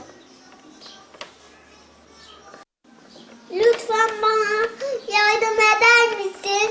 Yürümek istiyorum.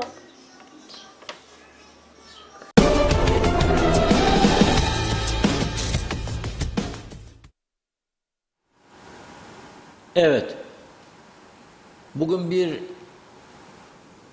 vatandaşımız galiba Emir Ali Bey'di, onun paylaşımını gördüm. Diyor ki 50.000 liraya diyor gözlük takan adam asgari ücretin derdini nasıl birlikte başaracağız sözüne onun diyor inanacağım ben diyor. 50.000 lira gözlük takıyorsan 1.000 lira 2.000 lira bu tip durumlarda yardımlaşarak aşabiliriz. Devleti beklesek devlet yapmaz bunu. Hatta şöyle bir şey diyebilirler. Benim kanımca bu çocuğun tedavisi Türkiye'de olan. Araştırdılar, aile her tarafa gitti geldi. Amerika'da olabileceğini çıkardı ortaya. Bu umudu kırmamak lazım. Yalnız burada geçen gün de söyledim. Çok ciddi yolsuzluklar, soygunlar oluyor. Soygun diyeyim daha doğrusu. Bugün gene bir vatandaşımız, 2 vatandaşımız bana dekant gönderdi. 200 lira yatırdım diyor biri, 100 lira da biri. 100 lira yatırıyor, aynı bankanın bu hesap Ziraat Bankası Mausa Şubesi. Lefkoşa'da yatırıyor, 55 lira istiyor kendisinden, banka masrafıymış. Ya adamın hesabı senin bankanga zaten. Mausa'sı Lefkoşa'sı ne bunun? 55 lira, 100 lira 55 lira. Yahu çok duyarlı insanlarımız da var. Parası azdır, geçim sıkıntısı çekiyor. Buna rağmen diyor vereyim mi 100 lira ne olacak? Bir hafta et yemeyeyim diyor, 10 gün et yemeyeyim, tavuk yemeyeyim diyor. Sen ondan 55 lira alıyorsun yarıdan fazla. Çocuğa gidecek paradan fazla para istiyorsunuz ya. Yapmayın bunu. Merkez Bankası nerede? Niye müdahale etmiyorsunuz bunlara? 100 liranın 55 lira masrafı mı olur ya aynı banka hesabında?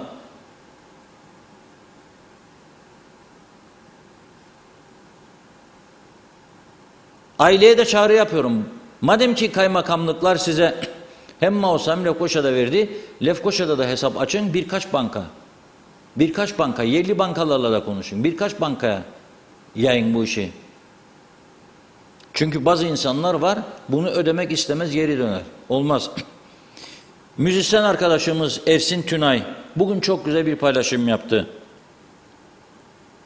Onu da okuyayım da programımızı öyle tamamlayalım. KKTC'nin değerli milletvekillerine açık çağrımdır diyor. Gelmiş geçmiş tüm vekiller olarak bir türlü sosyal devlet kavramını hayata geçiremediğiniz ülkemizde bir ilki başarın. Bir kez olsun vicdanlı davranıp ama yasa bize bu hakkı verdiği ne yapalım sözlerine sığınmadan maaşlarınıza alacağınız astronomik artışları bir defaya mahsus minik kuzeyin sağlığı için bağışlayın. Yapacağınız bu bağışlar onun ameliyatı için yeterlidir. Şaşırtın bizleri diyor. Evet ben de öyle diyorum. Şaşırtın bizleri. Sizleri ayakta alkışlayalım ve geleceğe dair umutlanalım diyor. Kuzey 4 yaşında ve serebral palsi, beyin felci rahatsızlığı sebebiyle yürüyemiyor. Yaşıtları gibi konuşmak, oynamak istiyor. Evet. 68.000 dolar para ihtiyacı var diyor. Benim bildiğim 8.000 toplandı. Geçen haftadan önceydi. Şimdi bu daha da düşmüştür diye düşünüyorum. Ve 60.000 doların altında düşmüştür ihtiyaç. Bu toplanamayacak bir yardım değildir. Başarılamayacak bir şey değildir. Peki Kuzey gibi başkası da varsa onlar için de çalışacağız tabii ki. Evet hepimizin görevi. Bugün bu kadar Özlem Hanım. Sizde varsa son mesajları okuyalım, tamamlayalım. Var. Buyurun. Ziya Gezici bizlerle tek bildikleri cukka, hamma humma, mamma yemek. Arsası olmayan adamların 45 dönüm, 100 dönüm, 86 dönüm arsaları oldu. Bir an önce başımızdan gitmeleri dileğiyle demiş. Natalya Dede yine iyi ki varsınız TV 2020 demiş. Raif Bey bize teşekkür etmiş, Uskan. Evet, Sait Kumru, Reşat Bey, hayvancılar battı. Sağım ineklerini satıyorlar. Yakında süt, yoğurt bulamayacağız demiş. Natalya Dede, yıldızlar geldi 20 Temmuz niçin tam Alsancak üzerinden geçti demiş. Yaz sanırım YZ olarak kısaltma nickname ile yazmış bize. Reşat Bey kolay gelsin. Ne de diye soruyorsunuz. Kaçak insanlar kayıt altına alınmıyor. Neden diye soruyorsunuz diye sormuş. Kayıt altına alınmıyor. Örnek vereyim, ben eşime iş yeri açtım. Vergi dairesini git gelle 2 gün harcadım. Sonra çalışma dairesine gittim. Bugün git yarın gel. Bir de şu evrağı doldur. Bu evrağı doldur. Bürokrasi bu kadar olursa kimse kimseye acımıyor demiş. Lüzum ben kapıdan içeri girerkenden beni havada kapsınlar, vergi verecek biri geldi diye demiş. Yok önüne koyacak 50 tane evrak, ben de bıraktım kaçtım demiş. Çünkü vaktim yok, 2 gün gelmişim zaten diye de eklemiş. Zeka Uçar, Rum tarafında kalan Türk toprakları ne kadardır Reşat Bey, onlar ne olacak diye sormuş. Uskan Raif, bu Kuzey Kıbrıs Türk Cumhuriyeti'ni büyük felaketler bekliyor. Her konuda memleketin dingili kopmuş, devrilecek demiş. İsmet Sencer, hayırlı yayınlar, harikasınız demiş. Mehmet İnancı, bakanlar tefeci oldu Sayın Akar demiş. Merkez Bankası övünsün dursun kar yaptılar diye eklemiş. Mehmet İnancı. Mehmet Türkay Fotalı, selamlar. Geçen hafta bizleri sivil toplum örgütleri açılışı yapılacak olan Elye Gemi Konağı yolunun eksikliklerini belirlemek için Ulaştırma Bakanı Sayın Arıklı ziyarete geldi. Yerinde yaptığımız incelemelerde eksiklikleri belirledik. Fakat yıllardır bitmeyen yolun Denizli Spor Kulübü'ne geçiş için ayrılan yolu maalesef kapattılar. Böyle giderse Lefke DTÖ'leri olarak eyleme gidebiliriz. Selamlar demiş. Evet Reşat Bey, yorumlarımızı tamamladık. Tekrardan hepinize bir kez daha teşekkürler sevgili izleyenler. Değerli yorum ve katkılarınız için. Son olarak söylemek istediğiniz bir şey var mı Reşat Bey? Evet, bazı bayanlar beni bombardımana tuttu. Benim paylaştıklarım filtresizdi diyor. Ben bir şey demedim zaten. Yani filtresizse filtresizdir, filtreliyse filtrelidir. Ayrıca da güzel görünmek için filtre de yaparsa hakkıdır diyorum. Yani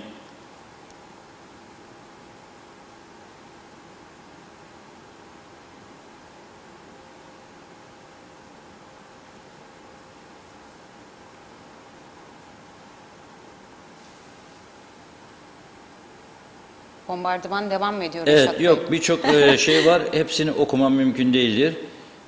Çok teşekkür ediyoruz güzel meseleler için, mesajlar için. Bugün okuyamadıklarımı, yer veremediklerimi yarına bırakayım diyorum. Yarın yine yoğun bir gündem bizleri bekliyor.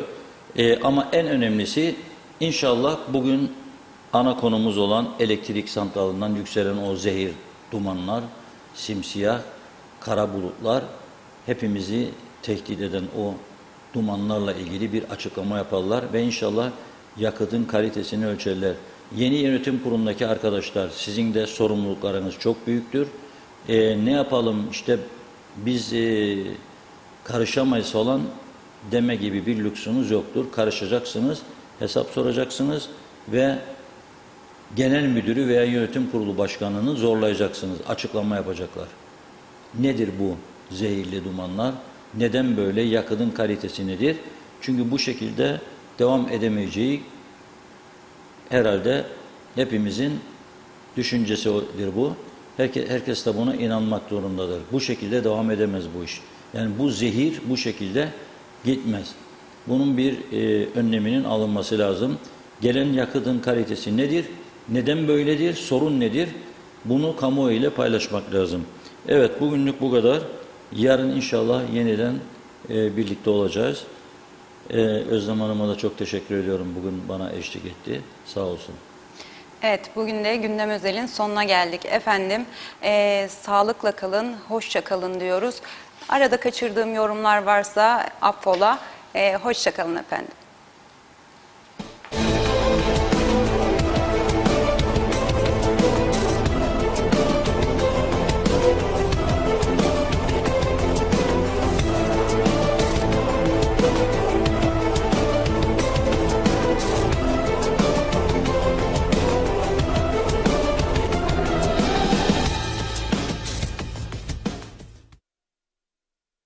izliyor musunuz? Genel olarak evet izliyorum. Peki en fazla hangi kanalı izliyorsunuz?